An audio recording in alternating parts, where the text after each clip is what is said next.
सीमावर्ती इलाकों में जहां सूर्यास्त के समय आकाश लाल और सुनहरे रंग में रंग जाता था, वहां राजन नाम का एक अद्भुत लड़का रहता था। दो पड़ोसी देशों के बीच विभाजन रेखा तक फैला हुआ था, जो केवल एक घुमावदार नदी द्वारा अलग किया गया था, जो डूबते सूरज में चांदी के रिबन की तरह चमक रहा था। जहां तक उसे याद है, राजन दो दुनियाओं के बीच के नाजुक संतुलन को जानता था।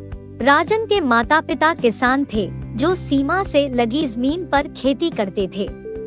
उनका जीवन कड़ी मेहनत और साधारण खुशियों में से एक था, लेकिन यह तनाव और अनिश्चितता से भरा भी था, क्योंकि सीमा अक्सर बढ़ती भावनाओं और भूराजनीतिक जटिलताओं का स्थान थी। राजन ने छोटी उम्र से ही अपने परिवार के सामने आने वाली चुनौतियों को देखा था।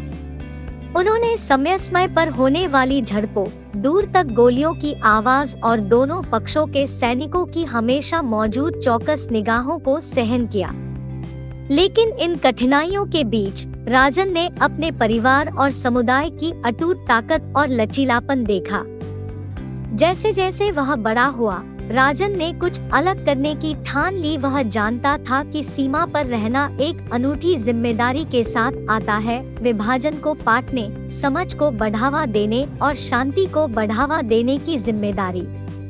राजन का मानना था कि अगर वह सीमा के साये में रहने वाले लोगों का दिल बदल सके तो वह एक महत्वपूर्ण प्रभाव डाल सकते हैं। हर गुजरते दिन के साथ राजन का शांति के प्रति जुनून मजबूत होता गया। उन्होंने छोटी छोटी सभाएं आयोजित करना शुरू किया, जहां सीमा के दोनों ओर के लोग एक साथ आते थे, भोजन, कहानियां और हंसी मजाक करते थे। वह संवाद की शक्ति, मानवीय संबंध की शक्ति, उन सीमाओं को पार करने में विश्वास करते थे जो उन्हें अलग करती थी। राजन के प्रयासों पर किसी का ध्यान नहीं गया।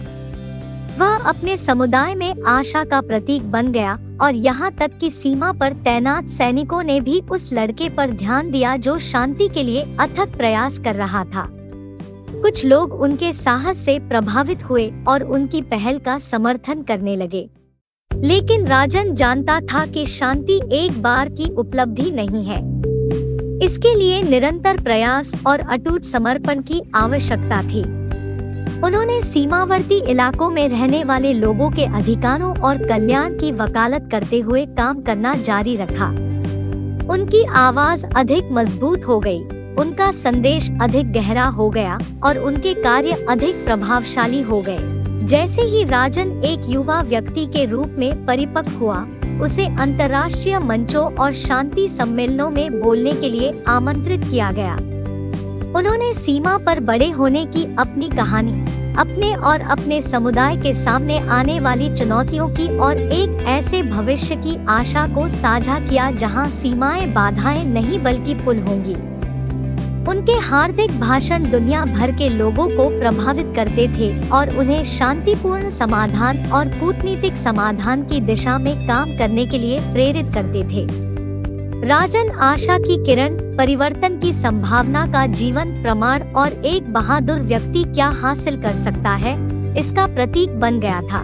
वर्षों बाद जब राजन ने दोनों देशों को अलग करने वाली नदी को देखा, तो उसे गर्व और उपलब्धि की अनुभूति हुई।